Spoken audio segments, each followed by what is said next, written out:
Moi, je fais un petit témoignage. C'est un témoignage indirect. C'est de la part de la sœur Laure Lédier. C'est qu'elle est passée dernièrement à Paris. Quand on avait fait le culte dimanche. Après, je crois que c'était la veille. On avait échangé le samedi. On était passé manger à la maison. On a discuté. Puis dans la discussion, elle nous explique qu'elle vit en fait avec d'autres chrétiens. En fait, elle est dans la maison où il y a d'autres chrétiens. Chacun a sa chambre. Il y a des catholiques. Je crois qu'il y a 2 catholiques ou 2. Et puis peut-être un qui est né de nouveau, quoi, qui est vraiment dans la vérité. Les autres sont un peu... Et là, elle nous racontait que... elle a un des chrétiens, un des frères qui a vraiment des problèmes de mari, de femme de nuit en fait, voilà. Que vraiment ça l'embête, vraiment toutes les nuits justement, ils viennent l'embêter quoi. Et puis pour elle particulièrement, elle nous a raconté qu'elle avait un problème, c'est que apparemment c'est depuis qu'elle est dans cette maison, je crois que c'était depuis qu'elle était dans cette maison là, que toutes les nuits, vers 3h du matin, elle était comme réveillée en fait, qu'elle sentait qu'il y a des esprits dans la maison en fait. Et ce qui est marrant, c'est qu'elle s'est réveillée systématiquement toutes les nuits à 3h. Et même quand elle a été à Paris, là dernièrement, elle habitait chez un de ses oncles à Saint-Denis, apparemment, c'était pareil.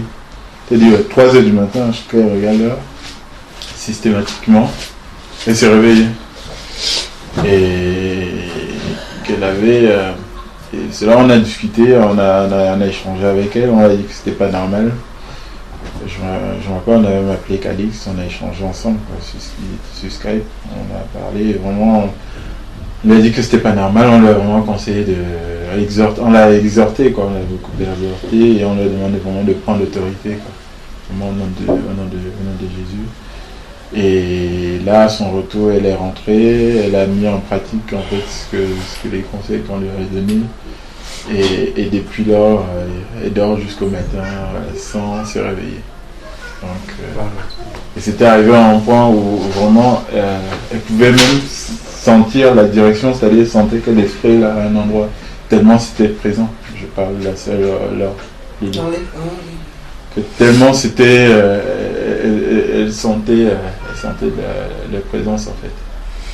Donc on s'est dit que c'est peut-être le Seigneur qui la réveillait, peut-être quand il venait justement la nuit pour peut-être le frère, les esprits qui venaient justement. Enfin, je sais pas exactement, mais en tout cas on lui a dit de prendre l'autorité, c'est ce qu'elle a fait et depuis là vraiment elle dort tranquille. Donc je demandais si je pouvais donner ces témoignages, elle m'a dit sans problème. Elle voulait même écrire le texte et tout, mais je crois qu'elle a payé le temps pour que je puisse le lire. Donc, gloire à Dieu. Amen. Moi je voudrais juste partager un sujet, parce que je pense que vous êtes plus à même à m'orienter, parce que par rapport au frère qui était en Inde, et qui a, grâce à Dieu, qui est reparti dans son pays en Côte d'Ivoire. Mais son but, c'était de continuer de poursuivre ses études. Donc pendant qu'il était en Inde, il avait fait les démarches pour aller en Estonie. Apparemment, il avait reçu une réponse positive. Et donc il retourne en Côte d'Ivoire pour le problème de papier, pour rester les papiers en règle. Et maintenant, apparemment, les choses se sont réglées. Donc maintenant, il veut partir en Estonie. Mais ce qui est le problème, c'est que maintenant il veut venir en France, rester je ne sais pas combien de temps, peut-être il m'a dit pour septembre à peu près, et pour partir, je crois, ça commence les cours, commence au mois de janvier l'année prochaine. Alors il me demandait de lui envoyer, enfin il m'a envoyé un document français quoi. Il doit fournir des documents et donc il me demande est-ce que ça m'est déjà arrivé de faire une invitation. Je dis je ne comprends pas, c'est quoi cette invitation-là? Il m'a dit parce qu'apparemment il a besoin de documents pour pouvoir venir en France. Et c'est cela qui le bloque. D'accord. Donc moi je dis que je me sens enseignée parce que moi je peux pas, même si je voudrais bien par moi-même, mais je veux ma condition, donc je ne peux pas. Il m'a dit de lui pour faire un courrier, une invitation, mais je ne sais pas comment ça se passe. Alors je lui ai demandé, est-ce qu'il avait, admettons que je fais un courrier, Mais après, il va aller où quand il arrive en France, il ira où? Donc il m'a dit qu'il ira chez son cousin. Donc je lui ai répondu, bon, pourquoi est-ce que dans ce cas, ce cousin ne peut pas lui envoyer un courrier? Bon, j'ai pas eu de réponse. Donc je sais pas, par rapport à ce courrier d'invitation et tout, qu'est-ce qu'il en est vraiment? Souvent, normalement, c'est les attestations d'accueil, je crois, que tu fais à la mairie. Et en général, dans l'attestation d'accueil, il y a une partie prise en charge en fait. Là, tu t'engages à prendre en charge financièrement la personne. Donc, s'il y a un souci, c'est quand même un engagement assez fort. Donc, s'il y a le moindre truc, on viendra te voir. Donc, déjà, si tu t'engages à héberger la personne se trouve ailleurs. Bon, enfin, en tout cas, tu es quand même engagé quelque part. Quoi, au niveau. Puis, même financièrement, si la personne a des problèmes financiers après, on viendra te voir. Parce que tu fais l'engagement que tu prends. D'accord. Parce que moi je me dis quand même, s'ils vont toutefois, je ne sais pas où exactement aller pour venir de septembre jusqu'à pendant encore un trimestre, quand même c'est un peu long quand même pour papillonner un peu partout comme ça, c'est quand même pas. C'est l'hiver qui va arriver, donc je sais pas. Déjà, en plus, je pense que ce type de choses, il faudrait vraiment demander au Seigneur si. Parce que quand on ne connaît pas les gens, on ne sait pas pourquoi il est là, si ça se trouve il va absolument aller ou voilà. Il ne faudrait pas que tu participes justement au péché de fruit. Enfin, je ne sais pas s'il est en train de pécher, peut-être qu'il est en train de forcer un truc qui n'est vraiment pas dans le plan de Dieu, quoi.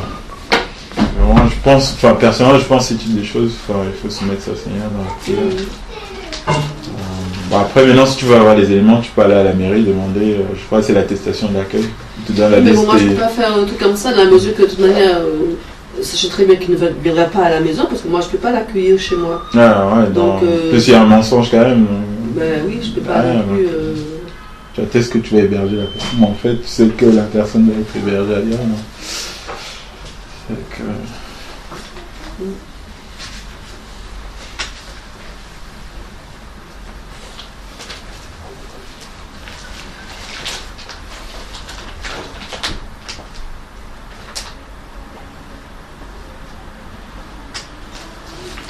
Par rapport à ces deux interventions,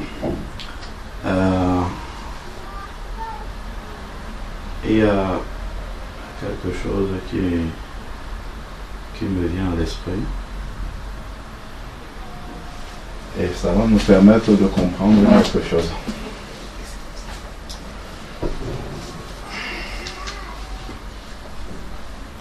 Comment est-ce qu'on peut savoir que quelqu'un aime Jésus?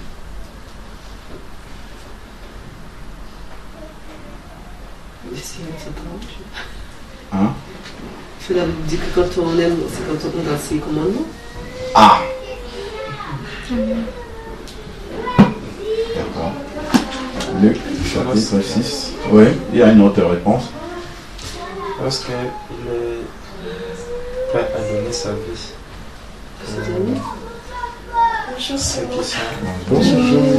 Lorsqu'il est prêt à donner sa vie pour les autres. D'accord. Lorsqu'il est prêt à donner sa vie pour les autres, c'est qu'il aime Jésus.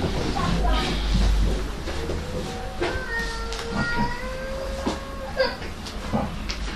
Prenons un peu Luc. Luc chapitre 6. Au verset 46.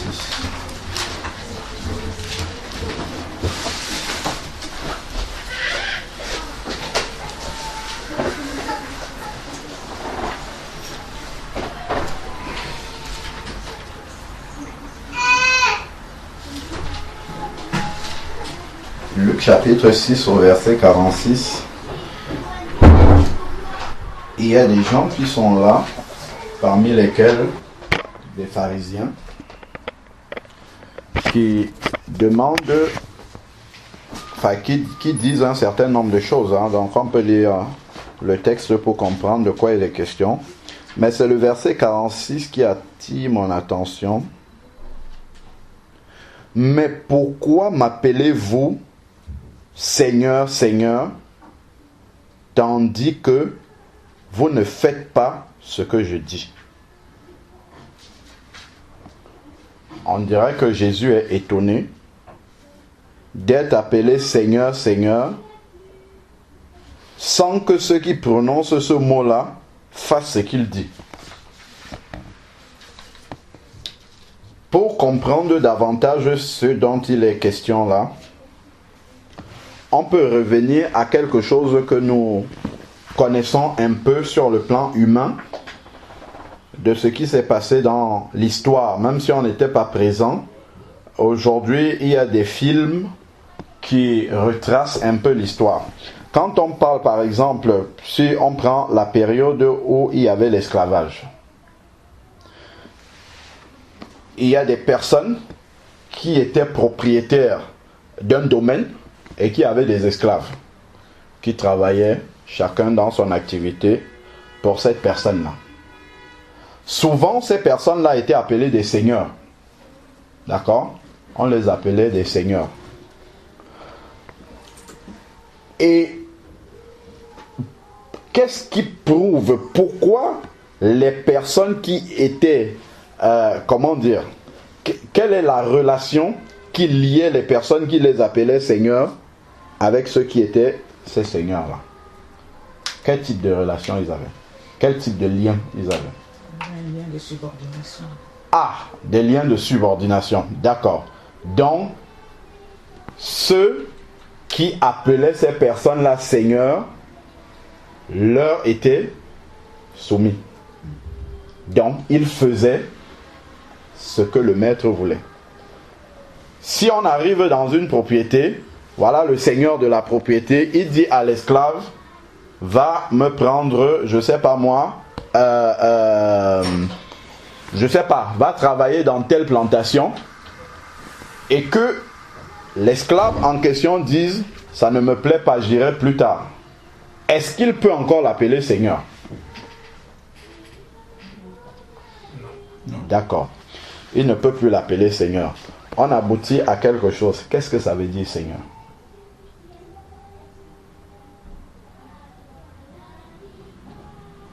Ça veut dire quoi seigneur? Quand on dit seigneur, seigneur, qu'est-ce que ça veut dire? C'est quelqu'un à qui on obéit sans condition. Quelqu'un à qui on obéit sans condition. Un synonyme de seigneur, c'est quoi? Un maître. Hein? Un maître. Ah, très bien, c'est ça, c'est maître, exactement. Maître. Même nos enfants qui vont à l'école, soit ont des maîtres, soit ont des maîtresses. Et il y a une notion qu'il y a dans ce mot-là. C'est que l'enfant est censé faire tout ce que la maîtresse lui dit ou tout ce que le maître lui dit, sans exception. C'est pour ça que même des fois, nous pouvons dire des choses à la maison. Quand la maîtresse ou le maître dit le contraire, l'enfant est perdu. L'enfant revient, ah, la maîtresse a dit ça. Alors que vous dites autre chose. L'enfant est troublé. Parce que l'enfant est censé retrouver dans sa maîtresse ou dans son maître la personne à suivre de façon, c'est-à-dire que sans réfléchir ce que la maîtresse dit, je dois le faire. Donc, Seigneur, ça signifie maître. C'est pour ça que Jésus est étonné. On voyait dans les films, justement, où il y avait des maîtres des esclaves, où, quand on dit maître, ça veut dire que ma volonté est totalement soumise, c'est-à-dire que je n'ai même plus de volonté par rapport à celui que j'appelle maître. Dès l'instant où ma volonté commence à se mettre au-dessus, commence à ne plus tenir compte de ce que le maître dit, ça veut dire que ce n'est plus mon maître. Ça veut dire que le lien est rompu. C'est pour ça que Jésus est étonné ici que des personnes l'appellent quand même Seigneur, mais ne font pas ce qu'ils disent. C'est-à-dire que l'implication naturelle, lorsqu'on appelle Jésus Seigneur, c'est qu'on est soumis à sa volonté. On fait ce qu'il veut. C'est-à-dire que si j'ai quelque chose à faire, si j'ai quelque chose à entreprendre, le premier réflexe, ça sera de savoir, parce qu'un esclave d'ailleurs, pour revenir toujours à notre cas là, à l'époque des esclaves, un esclave ne pouvait pas se lever comme ça et dire je m'en vais me marier par exemple. Pourtant, ils étaient mariés des fois. Hein. Mais il fallait que le maître donne son aval. Il fallait que le maître sache tout ce qui va arriver. Et que, effectivement, une fois que le maître a dit, bon, ok, tu peux te marier tel jour, voilà, il va effectivement passer à là. Mais il ne peut pas envisager dans sa tête pouvoir faire quelque chose sans que le maître n'ait donné son aval. Donc voilà un esclave qui est soumis. Un esclave ne pouvait pas se lever un matin. Il sait que normalement le maître dit qu'à 6 heures tout le monde doit être à la plantation. Lui il se lève le matin à 4 heures et il va faire une autre activité tranquillement. Il ne pouvait même pas le concevoir dans sa tête. Pourquoi? Parce que il a un maître. Il a quelqu'un à qui sa volonté est complètement soumise. Donc, c'est ce lien-là qui déjà dans ce verset-ci, Jésus est tellement surpris qu'on l'appelle Seigneur, mais ces personnes-là ne font pas sa volonté. Allons dans 1 Jean chapitre 2. 1 Jean chapitre 2. À côté d'Apocalypse. 1 Jean chapitre 2.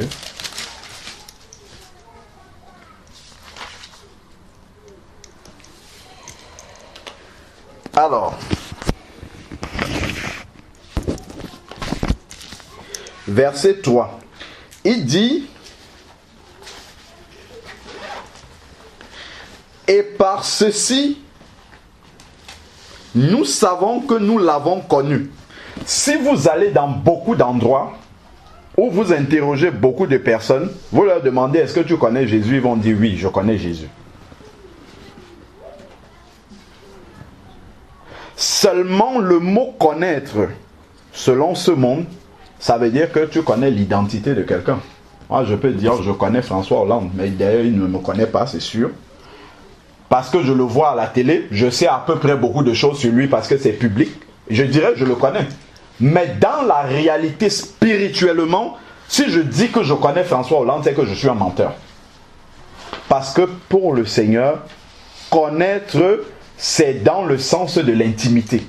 Je le connais intimement. J'ai un ami intime. Oui, là je peux dire je le connais. Je connais où il habite, je connais sa femme, je connais s'il est marié. En tout cas, je connais sa vie de façon intime et lui aussi me connaît. Là, on peut parler de connaître. D'ailleurs, dans Genèse chapitre 4, au début, il est dit Adam connut sa femme et ils eurent un enfant. Donc ça, c'est dans le sens physique. Mais spirituellement, c'est vraiment dans le sens d'avoir une intimité avec Dieu. Quand nous regardons également dans Matthieu chapitre 25, ce que Jésus reproche aux vierges folles, c'est qu'il dit « Je ne vous connais pas ». C'est-à-dire que nous n'avons pas d'intimité ensemble, même si ce sont des vierges. C'est-à-dire des chrétiens. Parce que si on regarde dans 2 Corinthiens 11, au verset 3, Paul dit « Je suis jaloux de vous parce que je vous ai fiancé à un seul époux comme une vierge. » Voilà, il utilise ce mot-là. Donc en fait, ça se rapporte à des chrétiens. Que ce soit des vierges sages ou des vierges folles, ce sont des chrétiens. Donc, regardons le verset qui nous intéressait ici, 1 Jean chapitre 2, verset 3. Il dit, et par ceci, nous savons que nous l'avons connu. Donc, il y a un test biblique, selon la parole, pour savoir si quelqu'un connaît Dieu. Pour savoir si quelqu'un connaît Jésus. Il dit ici, et par ceci, nous savons. Donc, c'est une certitude. C'est quelque chose dont nous avons la preuve. Quand je dis je sais, ça veut dire que je peux prouver ce que je suis en train de dire. C'est une certitude. Ce n'est pas quelqu'un qui dit. Quelqu'un peut dire, je connais Alain Patrick, mais c'est quelque chose qui se limite dans ses lèvres. Mais en réalité, peut-être il m'a vu passer, on lui dit, ça c'est Alain Patrick qui dit qu'il me connaît. Mais par rapport au Seigneur, beaucoup de personnes aussi, de la même façon, peuvent dire, moi je connais Jésus, voilà, je lis même la Bible, je chante des cantiques, ainsi de suite. Mais le Seigneur ne dit pas toutes ces choses-là. Il donne une preuve palpable, on peut même dire, un test clair. Il dit, par ceci nous savons que nous l'avons connu, savoir si nous gardons ses commandements. C'est ce que la sœur a dit tout à l'heure. Si on voit quelqu'un qui a à cœur à chaque fois qu'il veut faire quelque chose, c'est quelqu'un qui s'arrête pour se demander qu'est-ce que Jésus pense de ce que je vais faire.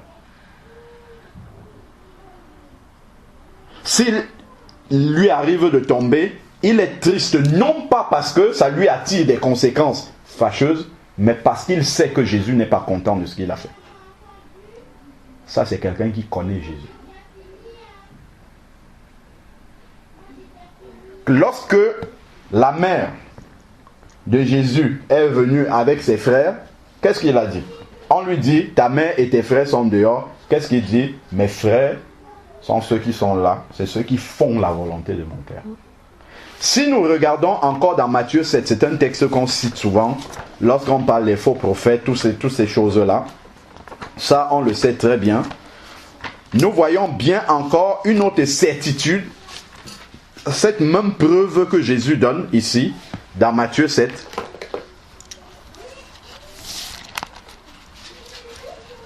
Verset 21.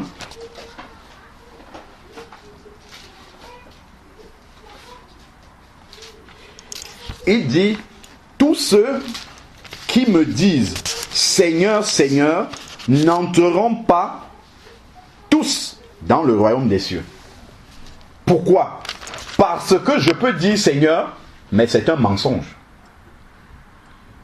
Même si moi-même je crois ce que je suis en train de dire, je peux être séduit. Et d'ailleurs, la preuve, c'est que beaucoup de personnes sont séduites. Parce qu'elles sont peut-être au milieu des chrétiens, parce qu'elles savent lire la Bible ou qu'elles la lisent même tous les jours. Et elles se disent, je connais le Seigneur. Elles connaissent même effectivement beaucoup de choses sur Jésus. Mais le test véritable, quand il faut pratiquer la parole de Dieu, quand il faut faire mourir sa propre volonté et faire passer celle de Jésus au-dessus, là, il n'y a plus personne. Ça, c'est le vrai test que quelqu'un est né de nouveau. Que quelqu'un connaît véritablement le Seigneur Jésus. C'est là qu'on voit cela. Même s'il est passé dans les eaux du baptême, même s'il est baptisé du Saint-Esprit, même s'il y a tous ces signes-là, si la personne, là où il doit mettre en pratique le commandement de Jésus qu'il connaît, je ne dis pas qu'il l'ignore, que le Saint-Esprit lui rappelle, il relativise ce commandement-là pour faire autre chose. C'est le test qu'il ne connaît pas le Seigneur Jésus. Et je vais vous dire pourquoi je nous fais ce rappel-là. C'est un rappel, je sais que nous tous nous connaissons ça. Regardons donc la suite de Matthieu 7. Tous ceux qui me disent Seigneur, Seigneur, n'entreront pas tous dans le royaume des cieux, mais celui-là seulement qui fait la volonté de mon Père qui est dans les cieux. Voici le test de celui qui peut appeler Jésus Seigneur. C'est-à-dire de quelqu'un qui est disciple, en fait, de Jésus. C'est ça ici. Celui qui fait la volonté. On ne parle pas de quelqu'un qui est parfait. La perfection arrivera au moment où, effectivement, nous aurons atteint l'unité de la foi, nous aurons atteint la stature parfaite de Jésus. Ça, c'est une chose. Mais on parle de quelqu'un qui, dans son cœur, déjà, a cette aspiration-là, que en toute chose, Jésus soit visible. Que quand il agit, quand il pose un acte, que ça soit quelque chose qui réjouisse le cœur de Jésus. C'est-à-dire que ça passe en premier par rapport à sa satisfaction personnelle de ce qu'il a envie de poser comme acte va lui apporter comme bénéfice ou en tout cas comme réjouissance. C'est en ça qu'on voit quelqu'un quand il dit Seigneur, il pèse ce qu'il est en train de dire. Voilà pourquoi quand on va tremper quelqu'un dans les eaux du baptême, on lui demande souvent, on lui redemande, parce que normalement, il est censé déjà répondre oui, mais on lui redemande encore, avant de le mettre dans les eaux du baptême, on lui redemande encore s'il accepte Jésus comme Seigneur. Et il est bien de lui réexpliquer qu'est-ce que ça veut dire Seigneur. Ça veut dire qu'il prend un engagement de soumettre sa volonté à celle de Jésus chaque jour de sa vie jusqu'au bout. lui ou elle, cette personne-là peut dire Jésus est mon Seigneur. Même si ça lui arrive encore de tomber, c'est par accident, il peut dire Jésus est mon Seigneur parce qu'il aspire, elle aspire de tout son cœur que Jésus soit véritablement manifeste dans sa vie. Continuons. Il dit, verset 22, plusieurs me diront, ce n'est pas quelques-uns seulement, c'est une foule. En ce jour-là, donc il y aura un jour où il y aura un test. Maintenant, nous sommes assis là dans le royaume de Dieu. Nous savons que là où 2 ou 3 sont réunis au nom de Jésus, Jésus est présent. Donc le royaume de Dieu est là. Comme Jésus lui-même a dit, le royaume de Dieu s'est approché. Pourquoi? Parce que la présence de Jésus était manifeste au milieu des disciples. Et donc il y aura en ce jour-là, donc il y aura un jour où le véritable test va arriver. Et il vaut mieux que nous ayons fait le test avant de passer le test de Jésus. Il dit ici, en ce jour-là, plusieurs me diront, Seigneur, Seigneur. Regardez ce qu'ils vont dire. N'avons-nous pas prophétisé en ton nom? Erreur. N'avons-nous pas manifesté des dons en ton nom? N'avons-nous pas chanté des cantiques pour toi? N'avons-nous pas lu la Bible pour toi? N'avons-nous pas jeûné pour toi? Jésus ne dit pas, vous n'avez pas fait tout ça pour moi. Regardons tout ce qu'il y a là. N'avons-nous pas chassé des démons dont ils ont même accompli des œuvres de Jésus? Mais il ne suffit pas de les faire. C'est quoi ta motivation? Pourquoi tu vas le faire? Pour démontrer aux autres que tu as l'autorité, la puissance de Jésus? Ou bien c'est vraiment parce que tu as compassion de la personne qui est en souffrance? Ça, on peut voir, gardons un doigt dessus, dans Acte 16. Paul, quand il a rencontré la femme qui avait l'esprit de Python, il n'a pas chassé le démon tout de suite. Donc, Acte chapitre 16.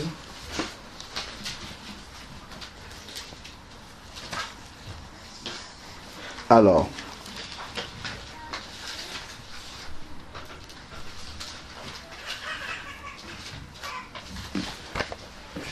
il faut gagner du temps. Donc, Acte chapitre 16, où il est dit, voilà, verset 16, Acte 16, 16. Comme nous allions au lieu de la prière, une servante qui avait un esprit de Python, dont elle était possédée par un démon, un esprit identifié qui est l'esprit de Python, et qui par ses divinations procurait un grand profit à ses maîtres, vint à notre rencontre. Elle est venue rencontrer Paul et Silas. Logiquement, il devrait commencer par chasser le démon et puis voir la suite. Elle se mit à nous suivre, Paul et nous, et criait, ces hommes sont des serviteurs du Dieu très haut. Ils n'ont même pas eu besoin de dire qu'ils sont serviteurs. Elle, avec ses démons en elle, ont reconnu de la même façon que quand Jésus rencontrait certaines personnes démoniaques, les démons parlaient en ces personnes-là, ils se prosternaient même pour dire, toi tu es le Fils de Dieu, es-tu déjà venu nous tourmenter avant le temps? Donc continuons. Et il vous annonce la voie du salut. En plus, elle dit même la vérité. Donc, verset 18. Elle fit cela pendant plusieurs jours. C'est curieux quand même. Ils n'ont pas chassé le démon tout de suite. Ils l'ont laissé pendant plusieurs jours. Paul, excédé, se retourna et dit à l'esprit, je t'ordonne au nom de Jésus de sortir d'elle. Et il sortit à l'instant même. Paul, excédé par la souffrance de cette femme. On voit la motivation du serviteur de Dieu. Ce n'est pas pour démontrer aux gens qu'il a la puissance de Dieu, mais c'est la compassion pour cette personne-là qui est dans la souffrance, qui a motivé justement l'intervention de Paul pour chasser le démon. Donc encore, il ne suffit pas d'accomplir des œuvres de puissance, il faudrait encore que la motivation soit pure. Voilà pourquoi Jésus dit, en ce jour-là, certains diront, On revient dans Matthieu chapitre 7. N'avons-nous pas chassé des démons en ton nom? N'avons-nous pas fait plusieurs miracles en ton nom? Verset 23. Alors je leur dirai ouvertement, je ne vous ai jamais connu. C'est-à-dire qu'il n'y a même pas un moment où il les a connus. On retrouve encore le mot connaître. Je ne vous ai jamais connu. C'est-à-dire que nous n'avons jamais eu d'intimité ensemble. Votre vie personnelle n'a jamais été soumise à ma volonté. Votre volonté personnelle, elle n'a jamais été soumise à la mienne. Jamais. Je ne vous ai jamais connu, et il y a une conséquence à ça, c'est retirez-vous de moi, vous qui faites métier de l'iniquité, c'est-à-dire vous qui pratiquez votre propre volonté. Parce que l'iniquité, quelqu'un va dire je n'ai pas volé, je n'ai pas tué. Attention, pratiquer l'iniquité, pratiquer le péché, c'est quoi? C'est de ne pas faire ce que Jésus veut. Nous étions tous errants, Ésaïe 53 verset 6, nous étions tous errants, chacun suivant sa propre voie. Si je fais ce que je veux faire et non ce que Jésus veut faire, je suis quelqu'un qui pratique l'iniquité. Et non ce que Jésus veut que je fasse, autant pour moi, je pratique l'iniquité. Si je fais ma propre volonté et non la volonté de Jésus, je pratique l'iniquité. En fait, je ne le connais pas. C'est ça que je suis en train d'expliquer. Ça veut dire que je ne connais pas Jésus. Si quand je veux faire quelque chose, peu importe si Jésus approuve ou désapprouve ça, tant que ça sert mes intérêts, tant que ça m'apporte un bénéfice, je fais la chose et je suis content, je suis dans la réjouissance, je suis dans le contentement. Peu importe ce que Jésus en pense, là je ne connais pas Jésus. Même si je connais sa parole, même si je chante des cantiques, même si je me réunis tous les dimanches, même si je donne tout mon argent aux pauvres, même si Jésus donne le test. Et ce qui est important attire mon attention, c'est qu'il dit en ce jour-là. Donc il y aura un jour où ces choses-là viendront à la lumière. Et si vous lisez dans 1 Corinthiens 3, vous allez voir où le Seigneur parle de ce jour-là, le jour dont il parle ici. 1 Corinthiens 3 dit que l'œuvre de chacun va passer au feu. Si l'œuvre de quelqu'un subsiste, il obtiendra un couronnement par rapport à ça. Mais si l'œuvre de quelqu'un est consumée, il perdra totalement. 1 Corinthiens. 1 Corinthiens 3. Il perdra totalement, justement, la récompense du Seigneur par rapport à ça. Et certains peuvent même carrément perdre, ceux qui croyaient être sauvés peuvent être surpris de ne pas être sauvés. C'est bien d'accepter Jésus. Oh Seigneur, je te reçois comme mon Seigneur et Sauveur, mais quelle est la suite de ta vie? Est-ce que réellement, le fait de dire Seigneur, pratiquement, tu le manifestes dans ta vie? Ça, c'est autre chose. Parce qu'il y a un texte d'ailleurs. Attends, allons dans Acte 26. Acte 26, Paul a aussi parlé de ça quand il parlait avec le roi Agrippa.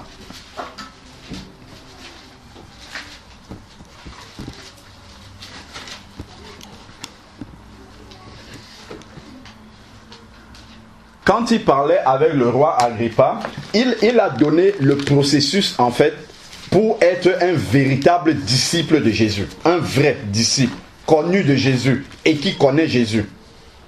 Il va dire au roi Agrippa, à partir du verset 19. Acte 26, verset 19. Il va dire, « Ainsi, ô roi Agrippa, je ne résistais pas, point, à la vision céleste, mais je prêchais premièrement à ceux de Damas, ensuite à Jérusalem et dans toute la Judée. » Il dit les endroits où il est passé. Et aux gentils et dans toute la Judée, et aux gentils, qu'ils se repentissent. Première chose, tu dois te repentir pour connaître Jésus. Voilà le cheminement. 1, se repentir. 2, qu'ils se convertissent à Dieu. Quand je vais me repentir, je me repens d'une ancienne vie. Après, je dois me convertir. Se convertir, c'est faire un demi-tour complet. Je retourne complètement et je prends un autre sens, une autre voie qui est diamétralement opposée à celle d'avant. Si j'allais vers l'avant, je dois me retourner et aller vers l'arrière. C'est ça, se convertir, c'est changer de direction. De métanoïa, autant pour moi. Changement de direction, de mentalité, de tout. De conception des choses. De centre d'intérêt. Tout ça, ça change. Ensuite, il va dire, dans 1, repentance, 2, conversion, et troisièmement, et c'est là qu'on voit avec. Donc, il y a un suivi. Ce n'est pas juste que je m'étais repenti, je me suis converti à Dieu, je me suis fait baptiser, et puis je viens aux réunions. Ça, ce n'est pas ça qu'il dit ici. Là. Il n'a pas dit aux gens, après, venez dans les réunions et tout ça. Ce n'est pas une mauvaise chose, ce n'est pas ça que je suis en train de dire. Mais ça, ce n'est pas la preuve que nous sommes réellement des enfants de Dieu. Qu'ils se convertissent à Dieu en faisant des œuvres convenables à la repentance. Donc, en fait, il y a une preuve que je suis vraiment repenti, c'est qu'il y a un changement de vie. Ici, là, dans l'autre version, c'est dit avec, c'est-à-dire, après la conversion, elle doit être suivie de la pratique des œuvres dignes de la repentance. Voilà. C'est-à-dire, avant, je faisais ma volonté, donc, je marchais comme quelqu'un qui ne connaît pas effectivement Jésus, mais le jour où j'ai connu Jésus, là je ne fais plus ce que j'ai envie de faire, mais je fais ce que Jésus veut. C'est ça, les œuvres dignes de la repentance. Donc quelqu'un qui a changé de vie réellement. Et les gens peuvent le témoigner. Donc, retournons dans Matthieu. Je ne sais pas si on a fini dans Matthieu 7. C'est un petit rappel là. Après, je vais vous dire pourquoi est-ce que je suis en train de rappeler tous ces détails-là. Normalement, pour des chrétiens, avancer tout ça, c'est des rappels, c'est banal. Tout le monde d'entre nous peut dire ce que je dis là. Donc, c'est pas véritablement un message, si j'ai envie de dire, nouveau ou quelque chose qu'on découvre aujourd'hui. C'est quelque chose qu'on est censé savoir, qu'on est censé appliquer, sur lequel on n'a pas de doute, on n'est pas surpris de ce qu'on est en train d'entendre là. Alors, il dit, retirez-vous de voix, vous qui pratiquez l'iniquité. Quiconque, verset 24, entend ces paroles que je dis et ne les met pas en pratique, je le comparerai à un homme, et les met en pratique, autant pour moi, je le comparerai à un homme qui bâtit sa maison sur le roc. Bon, après, il y a la parabole qui suit. Donc, en fait, il y a entendre la parole et ensuite il y a l'aspiration déjà. Quand j'entends la parole, je dis dans mon cœur intérieurement, Seigneur, j'ai envie de marcher selon la parole que je suis en train d'entendre. Parce que je sais que c'est la vérité.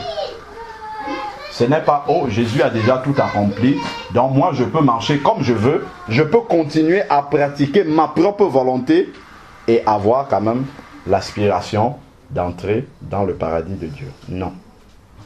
Ça, ce n'est pas vrai. C'est pour ça que l'apôtre Paul dit de travailler à notre salut. Parce que nous devons grandir, avancer avec le Seigneur. Si on regarde dans Jean, ça aussi on connaît, Jean 14, ou dans plusieurs versets, des versets qui se suivent, il va répéter je ne sais pas combien de fois pour nous éclairer sur le test. Si nous connaissons réellement Jésus, il va dire ça au moins 3-4 fois. Jean chapitre 14,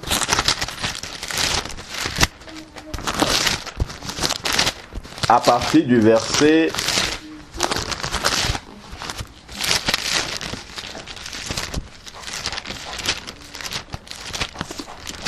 Jean 14, verset 15 déjà. Jean 14, verset 15.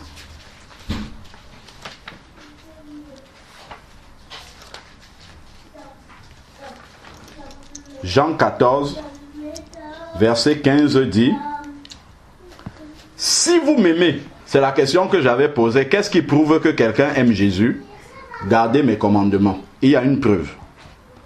Si vous m'aimez, alors vous devez garder mes commandements. Si vous gardez mes commandements, cela signifie que vous m'aimez. Ce n'est pas parce que vous chantez tous les jours mon nom. Ce n'est pas parce que vous parlez de moi tous les jours aux gens dehors. C'est bien. Mais ça, ce n'est pas la preuve que nous aimons Jésus. Parce qu'on peut voir quelqu'un, quand il chante, il se couche par terre, il pleure même, on va dire, waouh, celui-là, il aime tellement Jésus. Mais Jésus, lui, il nous donne un autre test. C'est quelqu'un qui garde, qui pratique la parole de Dieu. C'est ça qui est le vrai test. Ensuite, il va dire encore au verset 21, vous avez vu, c'est pas loin hein, de 15, nous sommes à 21, il va encore dire, celui qui a mes commandements et qui les garde. Je peux connaître la parole de Dieu, donc j'ai les commandements sans les garder. Déjà, pour avoir les commandements de Dieu, qu'est-ce qu'il faut faire? Il faut lire la parole, parce que c'est là. Si quelqu'un n'aime pas déjà lire la parole de Dieu, ça veut dire qu'il ne souhaite même pas savoir quels sont les commandements de Dieu. Il ne souhaite même pas savoir quelle est la parole de Dieu. Comment est-ce qu'il va l'appliquer s'il ne la connaît pas? Première chose, c'est déjà qui a mes commandements. Donc, c'est quelqu'un qui aime la parole. Premier test, c'est quelqu'un qui aime la parole. Quelqu'un me dit, j'aime Jésus, je ne le vois jamais en train de méditer la parole. Il se ment à lui-même, il est séduit. Parce qu'il ne cherche même pas à savoir quels sont les commandements de Dieu. Même quelqu'un qui médite, ce n'est pas encore le test final. Ensuite, maintenant, il va dire, il a ma parole, il les garde. C'est-à-dire qu'il les retient et il pratique.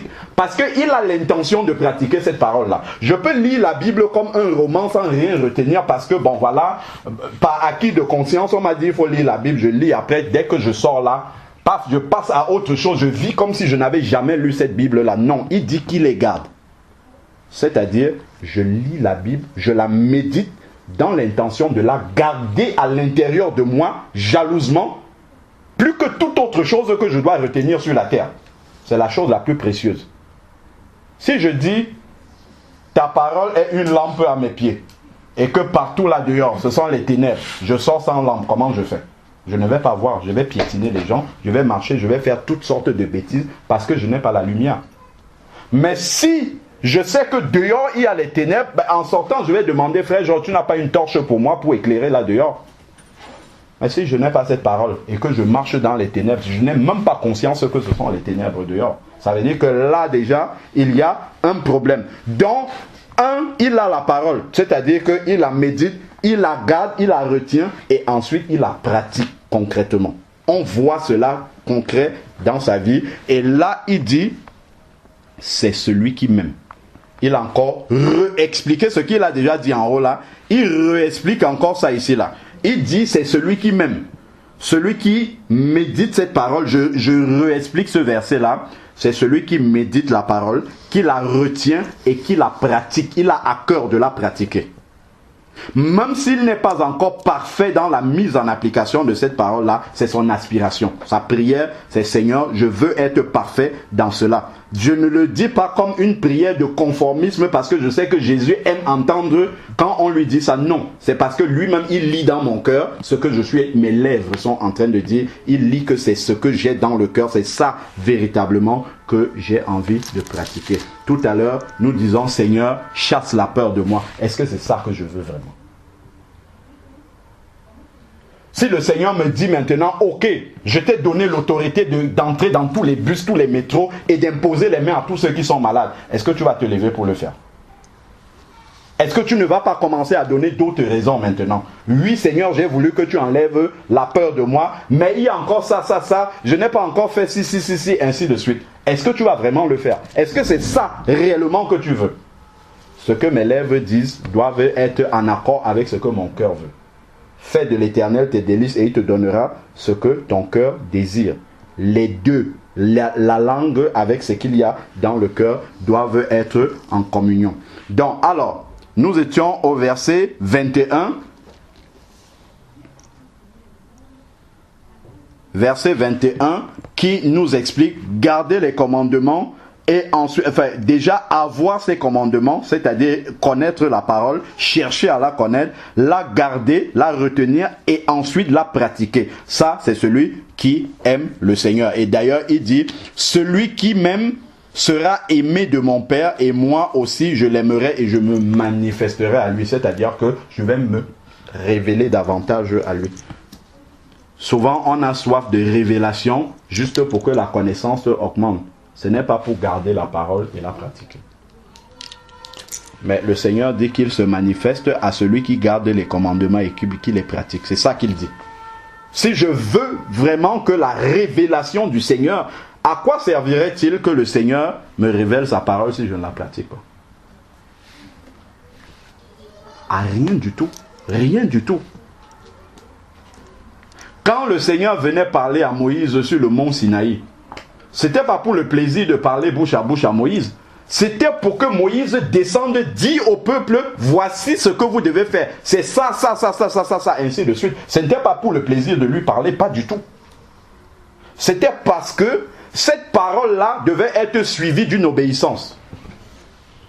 C'est pour cela que Dieu prenait la peine de ne pas passer par des énigmes ou des intermédiaires. Il a dit qu'il parle au prophète par des énigmes, mais à Moïse, il lui parle bouche à bouche.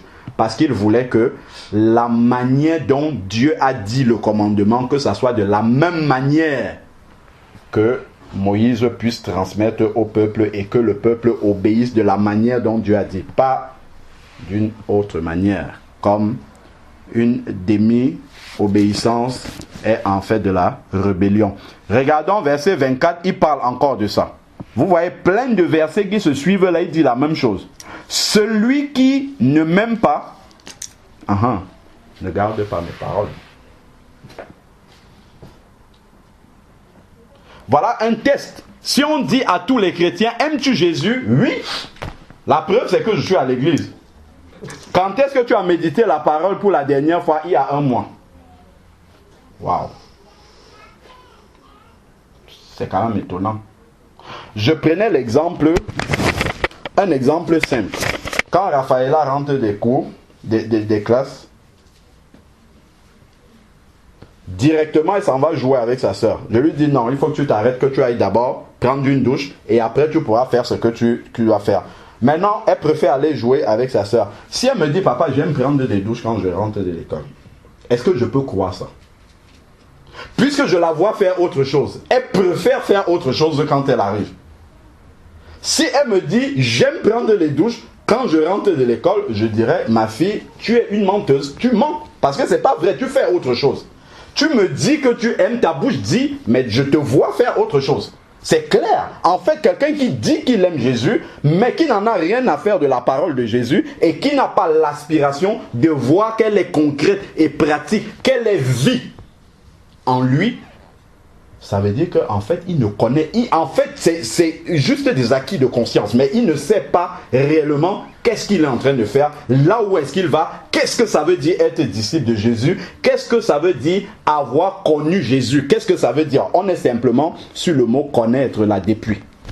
Qu'est-ce que ça signifie connaître Jésus? Et c'est la suite du verset 24 là, dans Jean 14. Et la parole que vous entendez n'est pas de moi, mais de mon Père. Donc voilà encore comment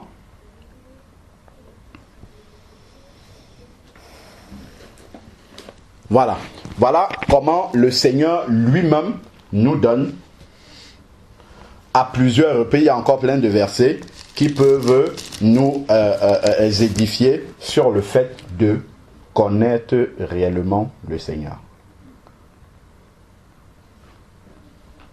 Normalement, si quelqu'un nous voit vivre et que nous lui disons rien, que ça soit au travail, que ça soit à la maison, que ça soit n'importe où, si quelqu'un nous observe un peu et qu'il connaît la parole de Dieu, il doit dire, celui-ci ou celle-ci, elle connaît Dieu, normalement. Il doit pouvoir dire ça sans hésiter, sans que la personne n'ait à élever les mains pour dire Dieu est grand. Non. Il te voit simplement agir comme ça dans une matinée. Que ça soit n'importe, il te voit agir, il va dire celui-là, je crois qu'il connaît Dieu. Moi, j'ai vu quelqu'un comme ça. Une sœur haïtienne d'ailleurs, qui était à la crèche de Wendy. Quand Wendy était à la crèche. Quand je la voyais, j'arrivais, je la voyais travailler et tout. Je voyais la manière, le soin avec lequel elle faisait son travail. J'ai dit waouh.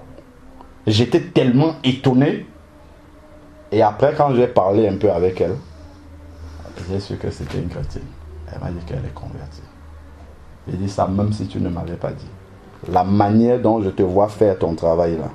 J'ai observé, mais avec l'œil de la parole de Dieu. Parce qu'il y a des gens qui peuvent bien faire leur travail parce qu'ils veulent une promotion. Ça, si tu as le discernement, tu le vois. Mais la manière dont je la voyais, parce qu'elle a d'autres collègues qui font aussi bien leur travail. Mais quand je voyais la manière dont elle faisait son travail, je me dis, ça, c'est un culte qu'elle est en train de rendre à Dieu. Ce n'est pas pour s'attirer les bonnes grâces du patron. Là, ce que je la vois faire là, c'est un culte qu'elle rend à Dieu. Et je ne m'étais pas trompé là-dessus. C'est un véritable enfant de Dieu. Donc, maintenant, pour revenir à pourquoi est-ce que je suis en train de nous rappeler ça. Le premier témoignage parlait de la sœur qui habite avec des chrétiens. Et ensuite, il est dit, il y a des catholiques, il y a des ci, il y a des ça, ainsi de suite. Est-ce qu'au regard de ce que nous sommes en train de dire là, ce sont des enfants de Dieu? Nous devons parler le langage de la Bible. Nous devons pouvoir séparer ce qui est l'ivraie de ce qui est le blé. Ce qui est chrétien, ce qui est né de nouveau, ce qui est biblique, on doit pouvoir dire, ça, c'est un enfant de Dieu. Les autres, ce sont des païens, même s'ils disent qu'ils connaissent Dieu. Ce n'est pas parce que je suis dans un milieu où tout le monde se lève le matin, le dimanche, pour dire qu'il va au culte que je vais dire que je suis avec des chrétiens. Pas du tout. Du tout, du tout. Et elle est encore mieux placée parce qu'elle vit avec eux. Pour dire, bon, je suis avec des personnes qui prononcent le nom de Jésus, mais en réalité, Seigneur... Et ça, si elle se trompe là-dessus, son intercession, même pour les autres, ne sera pas conduite comme il le faut. Mais si elle sait que, en fait, en réalité, je suis avec des personnes... Parce que quelqu'un qui est un religieux, en réalité, c'est quelqu'un qui est séduit par Satan. Parce que les religions sont inventées par Satan, en fait. Pour séduire les gens et leur faire croire qu'ils sont sauvés alors qu'ils ne le sont pas. Ils sont en train de servir une religion qui, c'est Satan qui se cache derrière, même comme il est déguisé en ange de lumière, en pensant qu'en fait, elles sont en train de servir Jésus. Donc, si moi je suis avec ces personnes-là, je dis j'habite avec des chrétiens, ça, il y a un problème. Si maintenant je suis avec un chrétien, il me dit qu'il a un mari de nuit, je vais lui demander, toi, est-ce que tu t'es vraiment converti? Explique-moi comment tu t'es converti. Est-ce que réellement tu t'es repenti de tes péchés? Est-ce que réellement tu t'es séparé de tes magazines souillés? Est-ce que réellement les images que tu regardes à la télé sont des images pures? C'est tout cela qui entraîne ces choses-là dans nos vies. Il faut fermer toutes ces portes-là complètement pour ne plus rien avoir à faire avec ces choses-là. C'est pour ça que je parle de pratiquer la parole de Dieu. Ça peut même être quelqu'un qui est vraiment né de nouveau, enfin, au sens d'avoir accepté Jésus, passé dans les eaux du baptême. Mais si le soir, il s'assoit, il voit des femmes dénudées, je sais pas moi, il passe les images souillées et tout ça, les femmes nues et tout ça l'attire, tu penses qu'il n'y aura pas de visite la nuit?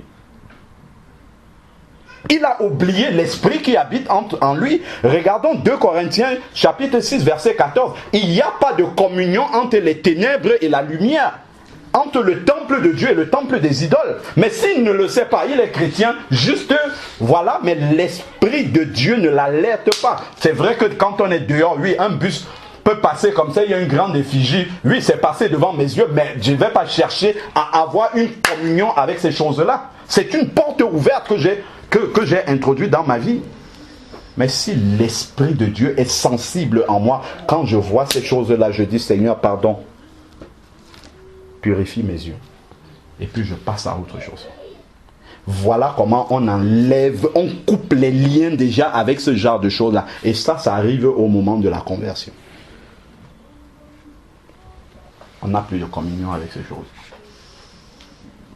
Quelle porte est-ce qu'un mari de nuit va trouver dans quelqu'un qui médite et qui prie, qui est en communion avec le Seigneur, qui pratique? Il va trouver quelle porte pour entrer? Moi, je m'étonne de ces choses-là. Je me dis, mais qu'est-ce que ça veut dire ça? J'ai un mari de nuit, je suis un chrétien? Pas du tout, ça n'existe pas. Moi, je n'ai pas vu ça dans la parole de Dieu. Je n'ai pas vu un apôtre chasser un mari de nuit dans la vie d'un chrétien, ça n'existe pas. Un païen, oui, mais dans la vie d'un chrétien, ça n'existe pas. Pas du tout. Je ne dis pas que ces esprits-là ne peuvent pas venir essayer de séduire. Mais quand ils viennent, le chrétien, même dans son inconscient, a les armes pour combattre même dans le sommeil. Selon la parole de Dieu. C'est pour ça que je suis parti à la racine d'abord. Pour dire, c'est quoi un enfant de Dieu? C'est quoi quelqu'un qui est converti? Qu'est-ce que ça signifie dans sa vie pratique? Qu'est-ce que ça signifie? Parce que c'est à ce niveau-là, justement, la pratique des œuvres dignes de la repentance, c'est là qu'il y a une faille. Je ne parle pas de quelqu'un qui est parfait, hein. Je ne parle pas de quelqu'un, parce que là on peut croire que je dis non, voilà, c'est quelqu'un qui est super spirituel, qui a la victoire sur tout. Non, je ne parle pas de ça. Je parle d'un chrétien sérieux, d'un chrétien sincère, de quelqu'un vraiment qui a l'esprit de Dieu et qui aspire à glorifier Dieu dans tout ce qu'il fait. Quelqu'un qui est conscient qu'un acte que je pose, si je m'assois, je ne sais pas moi, pour même avoir une conversation vulgaire, même pour avoir des mots souillés qui sortent de ma bouche, c'est une porte que j'ouvre à l'autre. Qu'aucune parole grossière ne sorte de votre bouche, c'est écrit dans notre Bible. Si quelqu'un est conscient déjà que ça c'est le fruit que je dois manifester, ça c'est la preuve que l'Esprit de Dieu vit en moi. Et si déjà il ne voit pas ça dans sa vie, déjà des premières questions doivent l'alerter. Ensuite, maintenant, quand il voit les conséquences dans sa vie pratique, il doit se dire, bon, là, ok, il y a vraiment quelque chose à faire. Je me suis peut-être laissé aller, ainsi de suite. Il faut que tout ça s'arrête. Je dois couper ça. Et il ne va pas rester là comme une victime que non, je dois arrêter ça. Des fois même, tu peux avoir des moments, comment dire, de baisse de régime et tu commences à voir des choses apparaître dans ta vie. Tout de suite, il faut se lever dans la paix. Il ne faut pas jouer avec ces choses-là et arrêter ça immédiatement dans la prière. Ce n'est pas subir ces choses-là. On ne doit pas subir ça. Même à moi, c'est des choses qui peuvent arriver. Que, non, arrêtez-vous. Au nom de Jésus, tout ça, ça s'arrête. Ça doit s'arrêter. On ne peut pas fatalement rester comme ça et dire, bon, ok, j'ai un mari de nuit, je suis un chrétien. Non, ça n'existe pas ça. Pas du tout. Du tout, du tout. Parce que déjà, dans ton hygiène de vie, ces choses-là ne trouvent absolument aucune place. Aucun endroit par lequel ils peuvent entrer pour dire même qu'ils vont venir essayer de vivre tous les jours, comment dire, venir essayer d'avoir une communion intime avec toi. Là, je ne sais pas comment tu vas faire. Donc, sur ces aspects-là, ce sont des tests que si on est éclairé par la parole de Dieu, quand quelqu'un nous dit ça, ok, on ne va pas se moquer de la personne. La personne peut simplement ne pas être éclairée sur la parole. Je ne vais pas dire que, ok, tu n'as pas accepté Jésus. Mais, il faut qu'on retourne d'abord dès le début. Est-ce que tu t'es repenti de tes péchés? Oui. Est-ce que ta vie d'avant, si tu avais des copines, si tu pratiquais la fornication, si tu es adultère étant marié, ainsi de suite, est-ce que tout ça, tu as mis ça de côté? Les films que tu regardes, est-ce que tu es sûr que les images sur lesquelles tes yeux sont accrochés sont des images pures? Toutes ces choses-là, on fait l'examen ensemble. Lui-même, avant que tu ne finisses, lui-même, il va ouvrir les yeux sur ce qui ne va pas. Et il va se dire, ah, peut-être j'ai laissé une porte. On ne fait pas encore la séparation entre ce qui est du monde et ce qui est de Dieu. La Bible nous le dit dans 1 Jean 2.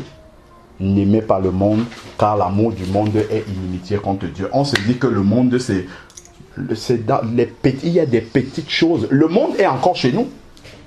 La télé, c'est le monde, ainsi de suite. Des choses qui ne sont pas directement connectées à Dieu. Mais donc, qu'est-ce que je dois faire? C'est avoir la sagesse de savoir comment j'utilise cette chose-là pour que ça ne m'infecte pas. Mais si je n'ai pas cette... Satan, à partir du moment où il a une antenne chez moi, ça, je ne dis pas qu'on ne doit pas avoir la télé, c'est pas ça que je dis. C'est une antenne, même Internet, qu'on utilise pour Skype et tout, c'est une antenne du malin. Toutes ces choses-là, ce sont des antennes du malin. Donc, je dois déjà être conscient et être vigilant que ces choses-là peuvent arriver. Nous, on a un frère qui dit, voilà, je suis encore faible par rapport à la pornographie. Ça n'existe pas ça dans la parole de Dieu. Je suis encore faible. Quand je suis sur Internet, les images viennent et je suis tenté de cliquer. Jamais de la vie. Si tu es attaché à la Bible, à la parole de Dieu, jamais une telle chose arrive. Tu vas même te laisser séduire, même d'une manière quelconque. Jamais de la vie. Ça n'existe pas.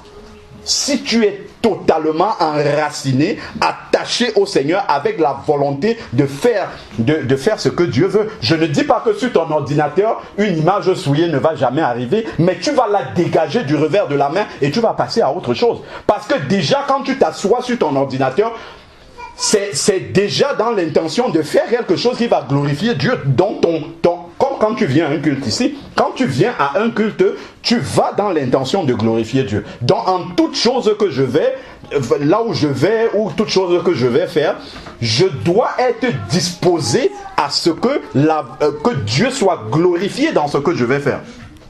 Mais si déjà je ne suis pas dans cette disposition-là, si déjà j'ai encore des passions, comment dire, ma propre volonté qui veut s'exprimer, mais je vais utiliser ce mot, je vais croire que je suis faible devant ces choses. En réalité, je ne suis pas faible. C'est parce que dans le cœur, il y a quelque chose qui n'a pas été coupé. Et ce n'est pas parce que Dieu n'a pas voulu couper cette chose-là. Dieu ne va jamais couper quelque chose sans qu'on ne lui donne notre aval pour le faire. Dieu ne va pas nous forcer à enlever. Si tu aimes la pornographie et que tu es un chrétien, Dieu ne va pas venir te dire, écoute, la parole de Dieu est simple et elle parle de ces choses-là. Tu as déjà lu la parole de Dieu, tu le sais.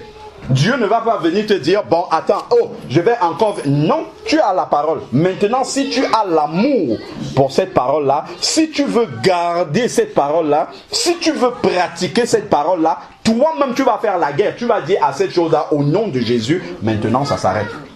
Parce que le Seigneur dit, je crois c'est dans Romains, qu'il a cloué le péché dans la chair. Le péché est mort. Le péché est mort dans ma chair. Donc j'ai l'autorité de dire au vieil homme, à partir d'aujourd'hui, ça là, ce sur quoi tu veux me dominer là, écoute, au nom de Jésus, c'est pas que sur les démons qu'on parle. Au nom de Jésus, à partir d'aujourd'hui, je suis délivré de ça. Je n'ai même pas besoin qu'on prie pour moi. Je lis la parole de Dieu. Seigneur, tu as dit ça. C'est terminé. Mes amis, ce que je suis en train de vous dire, c'est quelque chose que j'ai vécu. Je n'étais pas encore chrétien. Je suis tombé dans la masturbation. Je n'étais pas encore converti à Dieu. Comme ça, je ne sais pas comment c'est arrivé, je n'étais pas converti. J'écoutais un jour un prêtre qui parlait avec un journaliste à la télé. Il parlait du péché d'Onan. On connaît dans la Bible et tout. C'est des choses que je n'avais jamais entendues. J'avais une Bible, j'ouvre la Bible comme ça. Boum, je tombe sur 1 Corinthiens, chapitre 3, verset 16. Votre corps est le temple du Saint-Esprit. Non converti, j'ai été délivré. Plus jamais dans ma vie, ce n'est arrivé. La parole de Dieu, la puissance de la parole de Dieu. Juste le fait d'avoir lu ça dans la Bible, parce que je respectais, juste, même comme je ne la connaissais pas et que je n'étais pas converti, religieux, juste parce que j'ai vu ça écrit comme ça, votre corps est le temple du Saint-Esprit, plus jamais. Ça déjà, c'est un test pour montrer quelle est l'autorité. Je parle de quelqu'un qui n'est pas converti. Je n'étais pas chrétien. Je n'étais pas converti. Je ne parle pas de maintenant. Je parle de quand je n'étais pas converti. Juste d'avoir vu ça écrit dans le Saint Livre de Dieu. Juste avoir lu cette parole-là, c'était terminé. Plus jamais de la vie. Ce n'est pas parti, revenu. Aucun combat avec ça. Juste parce que j'ai vu. Terminé. Et je ne crois pas que je suis différent. Je suis comme tous les hommes qui sont sur la terre. C'est dans le cœur. Est-ce que je veux me détacher de la chose? Est-ce que je veux me séparer de cette chose? Est-ce que c'est comme quelqu'un va dire, je lutte encore avec la cigarette, ainsi. Est-ce que déjà dans ton cœur, tu as décidé de te séparer de cette chose-là? Est-ce que tu as décidé que cette chose-là ne va plus me dominer? La première chose, c'est la décision. Quand je lis la parole de Dieu, Dieu ne veut pas ça. Je me décide, je prends une décision déjà. Je me positionne par rapport... C'est pour ça que Jésus, dans Matthieu 10, il dit, je ne suis pas venu apporter la paix, mais l'épée, c'est la parole. Ça va séparer le beau-père, la belle-fille, ainsi de suite. Il donne tous les détails. Pourquoi? Parce que quand la parole de Dieu vient, on prend une position par rapport à ça. Il y a forcément une décision. Si j'entends et je dis, ah, Dieu va faire. Mais comment Dieu va venir me forcer pour faire quelque chose que je ne veux pas? Non. C'est pour ça que Dieu dit que nous lui soumettons notre volonté. Il ne vient pas arracher notre volonté de force. Non, pas du tout. Même dans le jardin d'Éden, Dieu n'a pas fait ça. Il aurait pu intervenir au moment où elle voulait mettre le fruit dans la bouche et dire, qu'est-ce que tu vas faire? Non. Il a laissé, pourtant il voyait bien, c'était sous ses yeux. Il voyait bien tout ça, mais comme il avait déjà laissé le libre arbitre, il avait donné à Adam sa propre volonté, à Ève leur propre volonté, leur libre choix, il n'est pas revenu dessus. Et ça n'a pas changé, il ne va pas le faire différemment, même pour nous qui sommes convertis, il ne va pas le faire. Si tu sais que Dieu dit de ne pas faire quelque chose et que ton cœur est encore, tu as encore un penchant vers ces choses-là, mais Dieu ne va pas, il ne va pas venir te dire, à part sa parole, il ne va pas venir te forcer en fait à t'enlever la chose. Non, pas du tout. Tu dois en tant qu'un enfant de Dieu qui aime sa parole, qui garde ses commandements, savoir déjà, ce n'est pas normal. Première chose, je ne peux pas être un enfant de Dieu et avoir ces choses-là et pratiquer ces choses et marcher avec ces choses et garder ces choses-là dans sa vie. Non, ce que je dois garder, c'est la parole de Dieu et les commandements de Dieu. Première chose. Quand j'ai déjà identifié ce problème-là, maintenant il faut mener le combat. Seigneur, je regarde, il y a les promesses. Tu dis que je dois me dépouiller du vieil homme. Il dit ça comme étant un commandement. Il ne dit pas ça comme étant une concession, si on veut, si on ne veut. C'est un commandement. Dépouillez-vous, c'est dans Romains 6. Éphésiens 2. Dépouillez-vous du vieil homme. Donc en fait, c'est une décision que je dois prendre. Je dois accepter de me déshabiller de cette ancienne peau que j'avais. Je peux dire, moi, dans notre famille, nous, c'est comme ça. Non, pas du tout. Pas du tout. Au moment de la conversion, c'est écrit dans Jean 1, versets 12 à 13. Ce qui est chair est chair. Quand on est de nouveau, ce n'est pas selon la volonté de la chair, mais c'est celle de l'esprit. Donc il sépare ce qui est de la chair de ce qui est de l'esprit. C'est pour ça qu'on parle de la naissance d'esprit. Parce que maintenant, j'appartiens à la famille spirituelle de Dieu. Je suis un chrétien. Nous sommes tous un en Jésus. Ça veut dire que si tu es un mari de nuit, je suis un avec toi, moi aussi je l'ai. Vous imaginez ça? La porte d'entrée dans le royaume de Dieu à Satan? Non, pas du tout. Du tout, du tout. Tu règles d'abord ce problème-là avant de venir dans la communion. C'est pour ça que chacun doit être vigilant sur sa vie personnelle. Parce que ma vie, si je suis négligent, j'infecte l'église avec ça.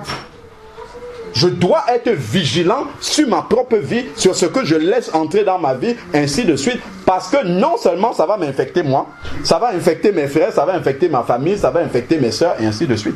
Donc c'est toute cette responsabilité-là que nous avons. Je ne dois pas rester comme ça et être fataliste et dire, bon ok, je suis un enfant de Dieu, c'est plus fort que moi, j'ai des maris de nuit, ainsi de suite. Non. Donc voilà déjà le premier aspect. Si c'est un enfant de Dieu, c'est quelque chose qu'il doit, sur lequel, comme vous avez conseillé à la sœur qui est dans la maison là-bas, elle-même, ce qui la dérange de prendre l'autorité, c'est la même chose que lui-même il doit faire. S'il est un enfant de Dieu, il doit relire les versets qui le disent et puis être totalement, prendre la victoire par la foi et la manifester. Examiner son propre cœur pour savoir s'il n'a pas laissé des failles, sa propre vie, savoir s'il n'a pas laissé des portes ouvertes comme ça, ainsi de suite, et se séparer de toutes ces choses-là. Bon, maintenant, celui qui veut venir. Si moi je parle de moi personnellement, de ce que je connais de la parole de Dieu. Si je sais que c'est un chrétien qui est né de nouveau, je ne vais pas me poser de questions. Déjà, si un chrétien est véritablement un enfant de Dieu et né de nouveau, il ne papillonne pas comme ça sans avoir de but, sans que Dieu ne l'ait envoyé, sans que Dieu n'ait pourvu avant. Non. Parce que beaucoup de gens utilisent... D'ailleurs, Jésus a dit, ce n'est pas tous ceux qui m'appellent Seigneur, Seigneur. Ah, je suis un frère. Ah, moi aussi je connais. Ainsi, Jésus dit, c'est à leurs fruits, Matthieu 7, qu'on reconnaîtra l'arbre. Donc je peux déjà examiner pour savoir, est-ce que j'ai affaire à un authentique chrétien né de nouveau? Est-ce que je peux lui faire confiance?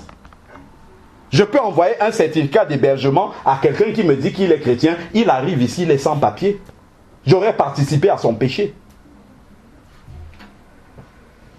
Plein de gens là à Saint-Denis disent, je suis pasteur, je suis ceci. Ils sont entrés frauduleusement. Enfin, c'est des vrais enfants de Dieu, ça. Question. C'est des vrais... Est-ce que si Dieu m'a envoyé prêcher la parole de Dieu, enfin, la terre appartient à Dieu. Dieu est-il incapable de donner un visa à quelqu'un de l'Afrique pour venir prêcher l'évangile ici? Moi, je ne pense pas que ça soit impossible.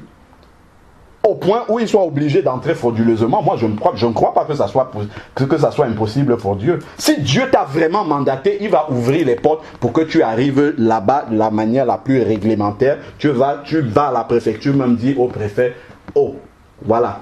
J'ai connu un frère haïtien aussi, à l'assemblée où on était. C'est un frère qui vivait aux États-Unis. Et le Seigneur, d'après son témoignage, l'a envoyé, lui a dit, quitte les États-Unis, viens maintenant en France, je pourvoirai à tous tes besoins. Il est marié, il a 8 enfants. Il est quitté, il est arrivé. C'est un frère pasteur qui l'a accueilli. Il est allé voir le maire de sa ville. Il a dit, Jésus m'a envoyé pour venir te voir pour que tu me donnes le travail. Ça fait 18 ans qu'il travaille aujourd'hui. Même pas un jour au chômage. Voilà des vrais... Ça c'est vraiment... C'est un frère... Moi j'ai pu observer ses fruits dans l'assemblée. C'est quelqu'un qui connaît vraiment, qui a une relation personnelle avec Dieu. Déjà dans le culte, il était dans sa connexion avec Dieu, qui n'avait rien à voir avec ce qui se passait dans l'assemblée. Le même frère, sa femme s'occupait des enfants. À un moment donné, il dit à sa femme, va à la mairie maintenant, tu fais ton CV, tu vas donner parce qu'il y a un poste qui t'attend là-bas. Sa femme a rechigné pendant plusieurs jours, il a insisté, il lui a dit, va là-bas. Elle est partie. On lui demande, comment est-ce que vous savez qu'il y a un poste qui est là? L'annonce n'était même pas sortie. C'est quelque chose qui se tramait, mais effectivement, il y avait un poste. Elle travaille jusqu'aujourd'hui. Ça fait plusieurs années qu'elle travaille. Les deux travaillent pour la... Mais c'est à Fontenay-sous-Bois. Les deux travaillent à Fontenay-sous-Bois. Le mari depuis plus de 18 ans, la femme depuis plusieurs années aussi. Voilà quelqu'un qui peut dire, le Seigneur m'a envoyé à... Il est français aujourd'hui. C'est pas qu'il n'est pas passé. Le Seigneur l'a envoyé pour venir faire un travail. Et on voit ce qu'il fait. Il est à l'assemblée, mais il est intercesseur. Il va prier avec des gens chez eux, ainsi de suite. La puissance de Dieu se manifeste. Là, on voit vraiment que ça, c'est quelqu'un qui a été envoyé par Dieu pour faire le travail. C'est pas juste quelqu'un qui se lève, qui a ses propres envies, ses propres passions et qui met le nom de Dieu devant. Pas du tout. Pas du tout. C'est pour ça qu'il faut vraiment qu'on examine la parole, qu'au fur et à mesure qu'on avance, déjà nous-mêmes nous l'appliquons, mais qu'on apprenne à séparer ce qui est réellement, qui passe le test de la parole, avec ce que les gens disent dans leur bouche. Ce n'est pas parce que quelqu'un me dit qu'il est chrétien. Ok, oui, s'il faut l'aider avec 1, 2 euros, oui, même un païen, je dois aider un païen. Mais maintenant, en tant que frère, si je dois m'engager administrativement, ou en tout cas quelque chose qui est engageant pour moi, il faut que je sois sûr de la moralité de cette personne-là. Si je suis sûr que c'est un frère, je ne me pose même pas la question. Pape, je prends tous mes papiers, je lui envoie. Pour qu'il vienne. Parce que je sais que de toutes les manières, il ne pourrait même pas lui venir à l'esprit de faire quelque chose qui n'est pas conforme à la volonté de Dieu. Amen. Parce que les autorités sont placées, d'après Romains 13, par le Seigneur. Pour nous, ça ne lui viendrait même pas à l'esprit. Donc je ne me pose même pas de questions. Donc en fait, le test, il est là. C'est de savoir, est-ce que c'est un véritable enfant de Dieu? Quand c'est un véritable enfant de Dieu, je n'ai même pas à lui poser de questions. Qu'est-ce que tu viens faire, ainsi de suite? Je sais qu'il est en train d'accomplir la volonté de Dieu. Normalement, c'est ce à quoi nous devons arriver. Si chacun était réellement né de nouveau, conduit par le Seigneur, guidé par le Seigneur dans ce qu'il fait, ayant l'aspiration en toute chose de ne pas glorifier sa propre volonté, mais de faire la volonté de Dieu, entre nous les enfants de Dieu, la confiance devrait être vraiment sans réfléchir. Sans aucune réflexion, on ne devait même pas réfléchir là-dessus. On devait le faire naturellement. Mais si on se pose des questions, c'est pourquoi. Il y a parmi vous des faux frères qui se sont introduits, ainsi de suite. Pourquoi on parle de faux frères, de fausses sœurs? Parce que le témoignage de leur vie n'est pas cohérent avec ce qu'ils confessent dans leur bouche. Ce n'est pas aujourd'hui que ça existe, ça existait déjà dans la parole de Dieu. Dans 1 Thessaloniciens 5, il dit... avertissez ceux qui vivent dans le désordre. Je vous dis de ne même pas avoir de communion, de ne même pas manger avec une telle personne. Il vaut mieux aller s'asseoir au milieu des païens, manger avec eux et avoir l'opportunité de leur annoncer l'évangile que de prendre quelqu'un qui se dit frère, qui vient s'asseoir avec toi et qui pratique toutes sortes d'œuvres que nous connaissons qui ne glorifient pas le Seigneur. Parce que tu participes en fait à sa souillure. Souvent, on peut avoir le zèle d'aider, l'amour qu'on dit, mais l'amour ne se réjouit pas de l'injustice. Donc, je ne peux pas aider quelqu'un qui vient me dire, donne-moi tes papiers pour travailler. Je ne vais pas lui donner. Je vais lui dire, non, je ne peux pas faire ça. Je veux bien t'aider, mais ce n'est pas de cette manière-là, parce que je vais t'encourager à pécher. Et toi, tu vas me mettre dans une relation, comment dire, tu vas me couper dans ma communion avec le Seigneur, alors que je suis animé d'amour. Mais mon amour doit être un amour réfléchi. Ça ne doit pas être un amour qui met la parole de Dieu de côté. Ah, Dieu a dit, aidez-vous les uns les autres. Mais non, c'est dans quel cadre que je vais t'aider. Est-ce que cela ne va pas entraîner un péché, ainsi de suite? Je vérifie tout ça d'abord avant de m'engager là-dessus. Et s'il y a lieu, si je vois que le frère ou la sœur n'est pas dans quelque chose qui glorifie Dieu, je vais lui dire, mon frère, ma sœur, moi je veux bien t'aider. Je suis disponible, je suis prêt à t'aider dans ce que tu veux faire. Mais regarde ce qui est écrit dans la parole de Dieu. La Bible dit que celui qui vit dans le désordre, celui qui ne respecte pas les autorités, ainsi de suite, ce que tu es en train de faire, tu vas te mettre dans une situation irrégulière. La parole de Dieu dit que tu ne dois pas faire ça. Donc ce que je t'exhorte, c'est de prier le Seigneur. Si Dieu veut vraiment t'envoyer en France, il va ouvrir les portes pour que tu viennes. Amen. Normalement. Et il ne t'envoie pas pour rien. Dieu ne t'envoie pas pour venir passer des vacances en France. Non, il t'envoie pour venir faire un travail. Non, je parle de façon générale. Hein. Je ne sais pas les détails, le pour, le contre. Je suis en fait en train de m'appuyer sur la parole de Dieu pour nous donner des armes. Comment est-ce qu'on peut évaluer spirituellement? Parce qu'on doit tout évaluer spirituellement, surtout quand ça nous engage comme ça. Tu vois, en fait, il ne faut pas apprécier les choses avec le zèle, comment dire, le zèle juste de l'amour irréfléchi comme ça. Dieu m'a dit je dois aider mon frère. Non, je dois avoir les yeux ouverts sur la parole de Dieu et me dire, si je fais quelque chose et dans un but, c'est pour glorifier le nom du Seigneur, c'est pour que la personne soit aidée parce que, bon voilà, je sais pas, soit ça va l'aider à avancer dans son truc, ainsi de suite, pour que la gloire de Dieu soit manifestée. Mais si c'est juste quelque chose comme ça, moi je sais pas, après tu es libre ma soeur vraiment de prendre la décision, mais je suis simplement en train de te donner des éléments précis par rapport à la parole de Dieu, comment est-ce qu'il faut pouvoir agir pour que Dieu soit glorifié. Le but n'est pas d'aider juste pour aider. C'est j'aide, mais dans le but que le nom du Seigneur soit glorifié. Pas que le nom du Seigneur soit piétiné. Pas que le nom du Seigneur soit sali. À un moment donné, parce qu'on n'a pas respecté la voie droite et que, bon voilà, il y a un frère qui veut venir se baptiser ici. Ben, quand on discutait avec frère Jean-Paul, il me dit, attention, c'est bien, il veut venir. Mais est-ce que nous sommes sûrs de sa moralité? S'il vient ici et qu'il dit qu'il va, comment dire, qu'il veut rester en France, qu'est-ce que vous allez dire? C'est qui peut arriver. C'est pas parce que quelqu'un me dit à 1000 km là-bas qu'il est enfant de Dieu, qu'il est forcément, comment dire, qu'il a la crainte de Dieu. Parce qu'on peut dire je suis enfant de Dieu, mais on n'a pas la crainte de sa parole.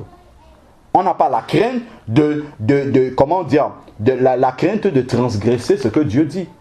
Les gens n'ont pas forcément cette crainte-là. Ils vont se dire, oh, bah, Dieu comprendra, et puis voilà, il passe. Mais entre-temps, toi, tu allais te mêler et participer au péché d'autrui. C'est pour ça que tous ces éléments-là, nous devons vraiment être, plus on avance avec le Seigneur, plus on ne doit plus être aveugle dans ce que nous faisons. Nous devons vraiment faire les choses avec la sagesse, voilà, avec la sagesse de Dieu. C'est pour ça que Dieu nous donne sa parole, pour que nous puissions agir avec sagesse. Après, si le frère vient faire ses études en France ou tout ça, c'est autre chose. Si les choses sont claires, voilà, ok, on va l'aider, ainsi de suite. Mais après, vraiment, c'est pour que nous puissions ne pas agir comme ça simplement parce que nous avons l'amour, c'est bien, mais il faut toujours rester lucide par rapport à ce que le Seigneur nous dit, parce qu'il dit je vous envoie dans le monde au milieu des loups, mais il dit qu'il faut être prudent comme des serpents. Prudent, ça veut dire quoi? Ça veut dire que j'examine. Ce qui va me permettre d'être prudent, c'est la parole. Si je n'ai pas cette parole-là, je ne serai pas prudent. Je vais sauter les pieds et mains, les pieds, on dit les pieds joints dans quelque chose. C'est après que je vais me dire, oula, ah donc celui-là est un frère, celui-là est une sœur. Le frère Jean-Paul a souvent plein de témoignages là d'une sœur à qui il a vendu sa voiture. La sœur pendant 2 ans ne lui a pas donné de l'argent. C'est des choses, même les païens même ne font pas ça.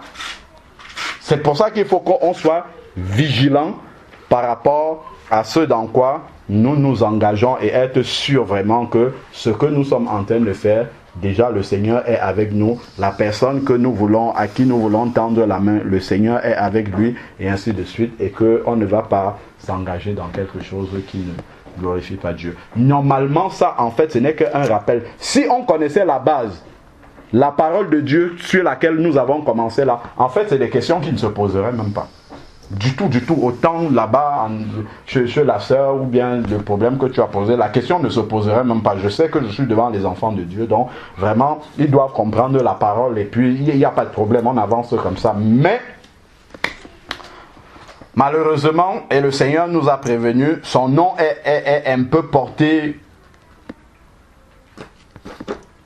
souvent par abus, et ça ne reflète pas forcément ce que les gens sont. D'où on doit être prudent sur la base de la parole de Dieu, et il ne faut pas qu'on culpabilise de ne pas avoir tendu la main à quelqu'un, parce que Dieu connaît notre cœur. Ce n'est pas parce que nous avons été que nous avons été méchants que nous n'avons pas ouvert nos entrailles à notre frère. Ce n'est pas ça en fait, parce que Dieu sait la disposition que nous avons pour le faire. Si c'était dans le bon sens, on l'aurait fait sans hésiter. Dieu le sait.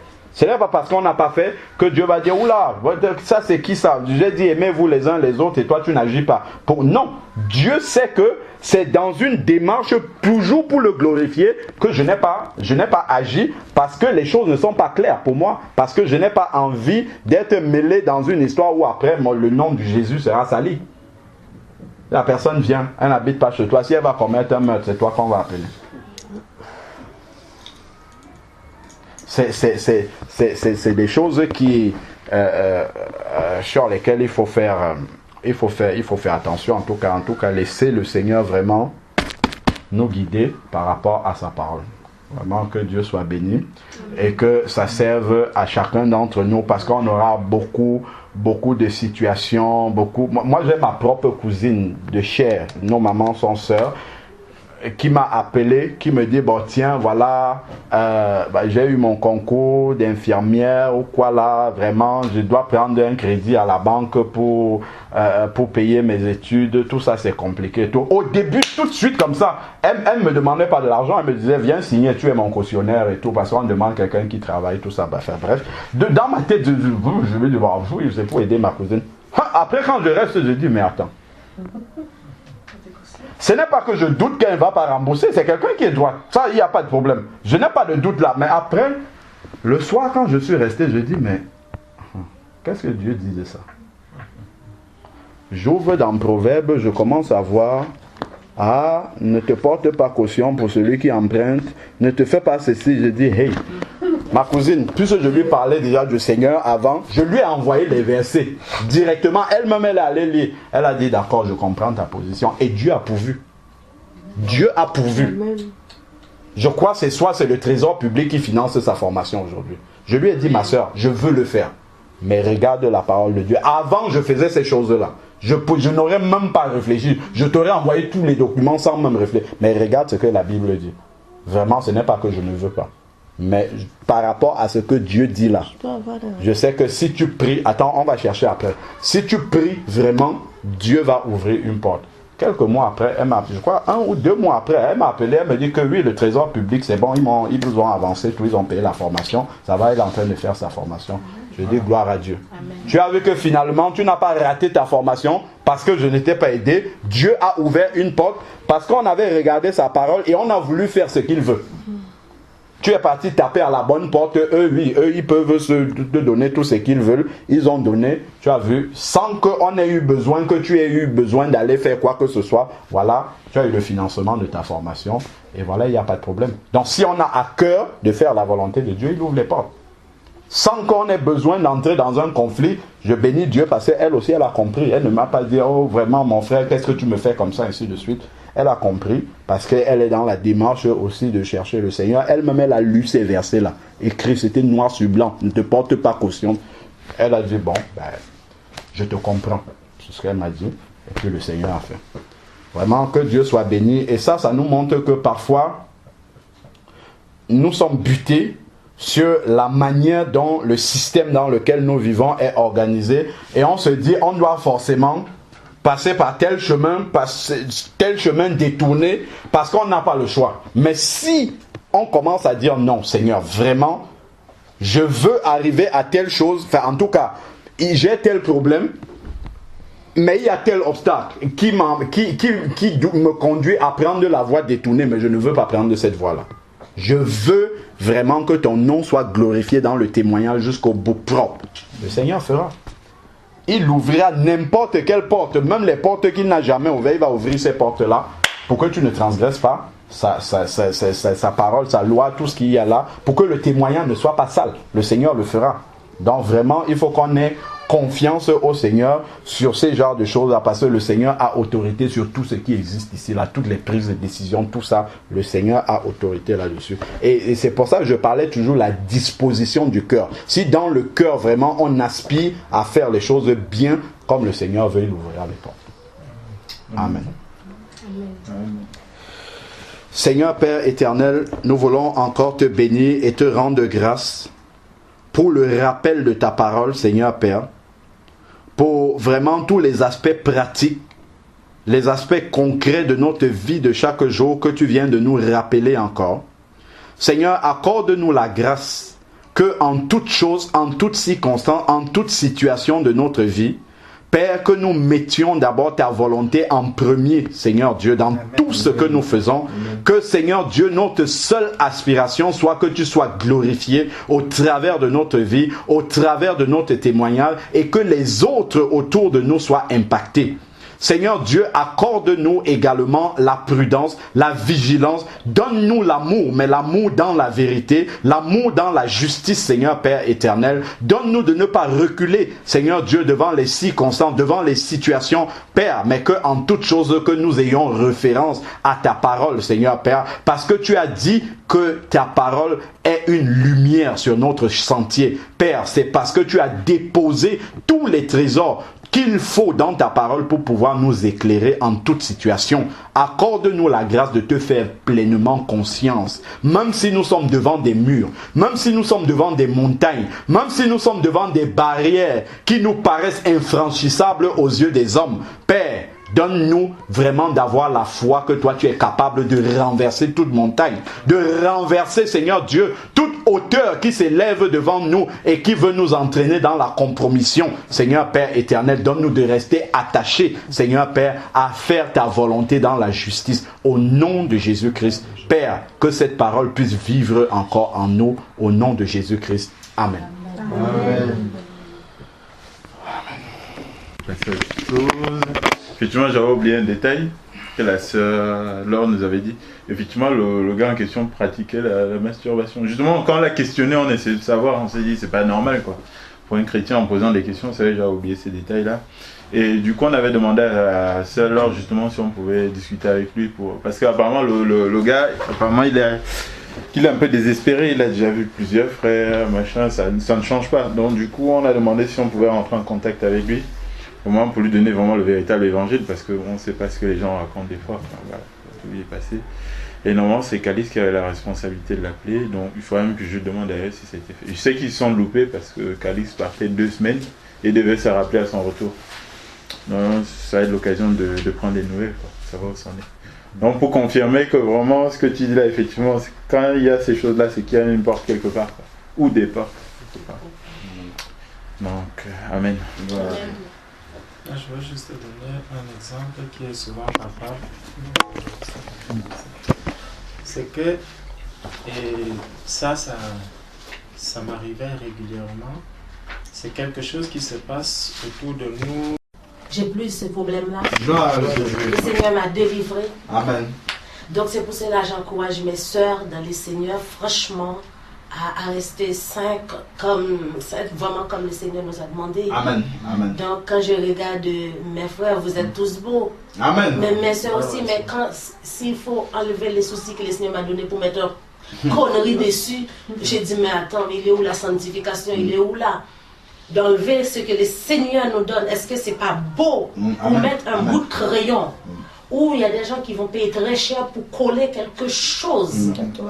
Ça c'est malheureux et de dire vraiment ça fait très mal. Donc et c'est moi j'ai vu la grâce de Dieu. Amen. Et vraiment Et je rends grâce à Dieu quand les gens qui me connaissaient comment je mettais des bijoux, des choses, qui me voient, ils me disent, ah, Ghislaine, t'as changé. Ah, tu es devenue une nouvelle nature. Alors que je faisais rien de mal. Simplement, comme dit Georges Nama, je ressemble à une momie. Quand tu mets des trucs sur ton visage, ce n'est plus toi. Mais maintenant, je me regarde, je vois moi. Amen. Je ne vois pas une autre personne parce que si je peux me déguiser là vite fait, vous allez voir, c'est une autre personne. Mais quand je suis là, on voit aussi une autre personne.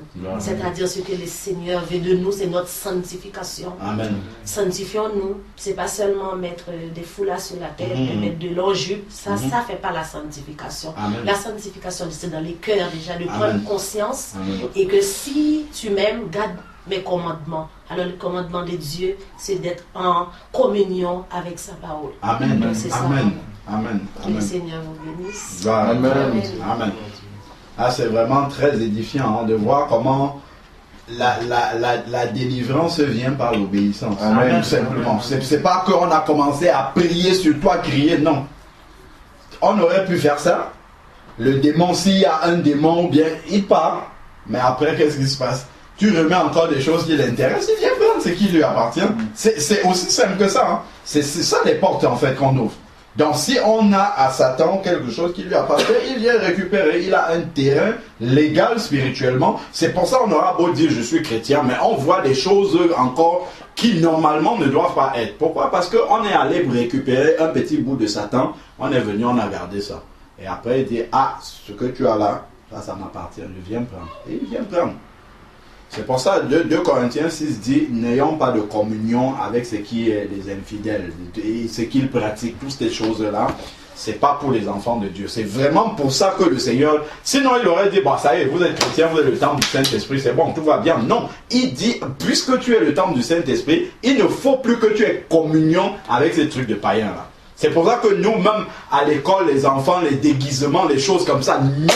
Quand Halloween arrive au centre de loisirs, ne tentez pas de mettre ça sur ma fille. Jamais. Pourquoi? Après, les enfants commencent. Ah, papa, j'ai eu un cauchemar. Ah, d'où est-ce que ça vient? On ne prie pas dans la maison, c'est si, on prie. Mais où est-ce que ça... Ce sont ces choses-là. Ce sont toutes ces choses-là. Parce qu'on n'est pas vigilant là-dessus. On laisse les enfants faire n'importe quoi, ainsi de suite. Là, je parle des enfants, même nous-mêmes, tout ça. C'est parce que, en fait, quand on laisse ce que Dieu nous demande de faire, la marche rigoureuse qu'il nous demande de faire, pour aller embrasser autre chose, après on voit les conséquences. On est surpris, on dit, ah, quand on va dire, non, on ne doit pas faire, ah, mais non, ah, quand on est chrétien, ça veut dire qu'on doit alors ressembler à un clown. Non, c'est que tu peux apporter des choses que Dieu n'a pas créées. Il t'a créé avec tout ce qui va bien, comme tu as dit, les bons cils, les bons ceci, ainsi de suite. C'est David qui va dire dans le psaume, c'est 139, hein, je te loue de ce que je suis une créature merveilleuse étant encore dans le ventre. Donc il n'est pas venu rajouter des choses sur lui, déjà dans le ventre. Donc si on dit non Seigneur, vraiment tel que tu m'as créé là, ce n'est pas bon, je vais aller prendre telle chose et rajouter, ce que tu prends là, est-ce que c'est Dieu qui a créé? Le propriétaire qui a créé ça, quand il va revenir, il va dire cette chose-là, ça m'appartient, donne-moi ça.